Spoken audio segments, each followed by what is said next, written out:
Hello and welcome to our 7-8 minutes of weekly Torah talk. Our guest today is Rabbi Michael Ragozin of Congregation Shirat Hayam in Swampscott, Massachusetts. Hello, Rabbi. Thank you for being with us. Hi, Shmuel. Thank you for having me. Did I pronounce everything correctly? Everything was pronounced correctly. It's a few mouthfuls on these pronunciations. Let's talk about the Parsha. This week we read Ki Tavo, and in this Parsha, Moshe instructs the people, when you enter the land and you cultivate it, bring the first ripened fruits, bikurim, of your orchard to the temple, and declare your gratitude for all that God has done for you. Our Parsha includes the laws of the tithes given to the Levites and to the poor. The later part of Ki Tavo consists of a long rebuke. Moshe gives a harsh account, very harsh account, of the many bad things, illness, poverty, exile, and others that will befall the people if they abandon God's commandment. The first pasuk of the parsha says, "Vaya ki tavo el haaretz asher Adonai Elohecha noten lecha nachala v'irishta v'yashavta ba," and it will be when you come into the land which the Lord your God gives you for an inheritance, and you possess it and settle in it. So, Rabbi, we have some instructions that we get in this parsha, but most of them concern things that we need to give to the temple or to other people, right?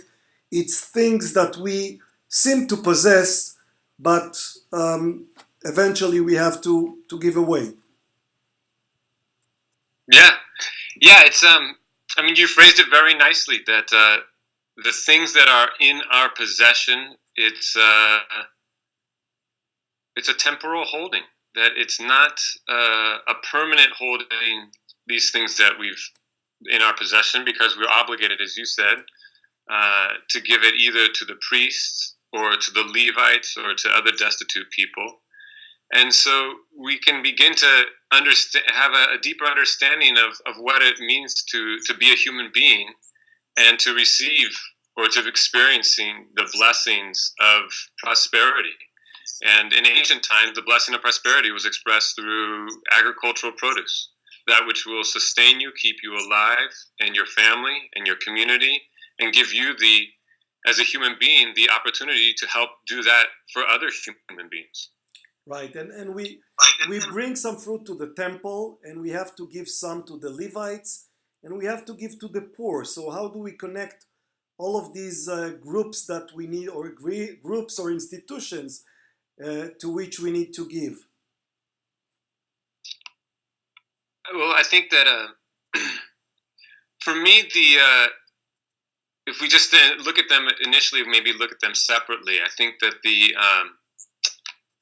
first set of gifts is around our produce, the first fruits, as you mentioned, and that's something that's brought to the temple and to the priests. And so that's like, it's just such a powerful expression, I think, of gratitude. I think it says a lot more about what it's supposed to inculcate within us than the recipient at this point. But the place might invoke within us a sense of awe and wonder and sacredness. But imagine, I was thinking about this the other day. In ancient times, I tend to think about these, quote, gifts or tithes or ma'asarot as really as a taxation. And so just imagine if, as a human being, instead of just scanning and sending a bunch of files off to my accountant, and a few weeks later, after a few electronic back and forth, I either have a refund or I pay some more taxes. Imagine that I actually had this ritual opportunity to go to a sacred place, often with other people, because the natural time would be to do this as a pilgrimage holiday. Right. So you're surrounded by another group of people. And I'm going to now give over something back to the larger institution in a way that helps me understand, wow, I have the opportunity to do this year. Thank God I have some cash in my bank account that I actually can pay my taxes and have these responsibilities. And so it's a very different expression of what it means to belong to a community and have responsibility within that community, to try to inculcate this deep sense of gratitude for what we do have, precisely at the moment that we're giving it away. And this is something that we not only lost because of the absence of a temple, but also because most of us today are not farmers. We no longer deal with agricultural produce, and hence there's nothing for us, there's no first fruit that we can give to anyone. This, sort of, you're asking the great question. How do we translate this for today into meaning? And when we do that, do we look at the ritual of it, and do we look at the context? Do we look at what it's supposed to do for us as a human being?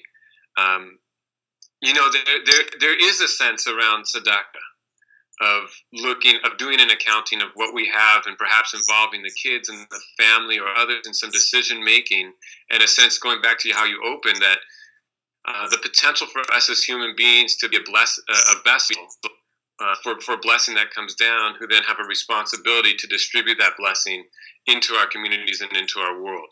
And so if you were looking for a parallel in today's society, I think we would just, again, focus back to this attitude of tzedakah, and the opportunity but it still loses this sense of seasonal renewal, the new fruit, the new produce that you bring every year.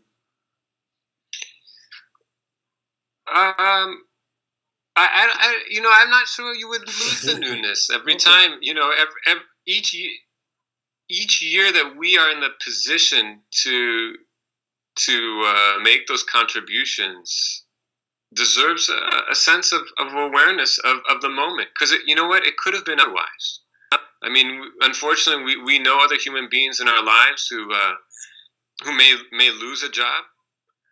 Certainly, the people in Houston, Texas, and all of Texas and Louisiana, not going to be in a position this year to make that same sort of expression. And so I think that if we think about those times of the year when we do look at tzedakah and our giving, and have a sense of, it really could have been otherwise. Maybe we wouldn't have been in this position, and what a blessing that we're in. I think you can hold on to that sense of newness. But the other thing, is these two sections. I mean, just an incredible emphasis on so many things, and in sort of very strange ways. They seemingly don't belong where they're located. The very notion of first fruits, or reshit, this initial produce that we have, actually appears a few chapters prior in Deuteronomy chapter 18. Right. And so the gifts to the poor, the Meiser Oni, or the Meiser to the Levi'im that's mentioned, that also appears earlier in chapter 14. And so we have these two sections that are out of place. And I think that understanding that their location helps unravel what the meaning of this blessing is. And I think that what the Torah is trying to do is actually take us back to the original blessing that God gives to Abraham when God makes a covenant with Abraham, and then that subsequently that blessing is passed on to Isaac and Jacob and to all of the Jewish people. And that blessing to Abraham is that you will have children, and you will inherit this land. And when we reach this point in the Torah, and when the 5 books of Moses end, God has only half fulfilled that promise.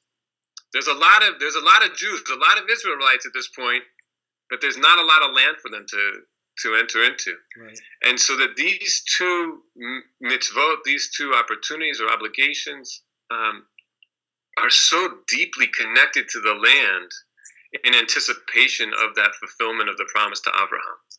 And by removing them from their natural locations, it creates a sense of bookend and ties us back to that original promise to Abraham. Do we also see the connection here between possession of the land and our responsibility to keep it rather than lose it?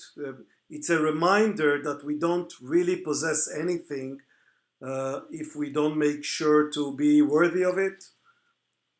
Yeah, I don't, it's interesting when you look at the words here, the words that are emphasized, the biblical author has a technique to tell you, hey, this is what's really important. I'm going to use this word over and over again. Right. And it's God's name, it's Hashem, it's Adonai, it's about giving. land.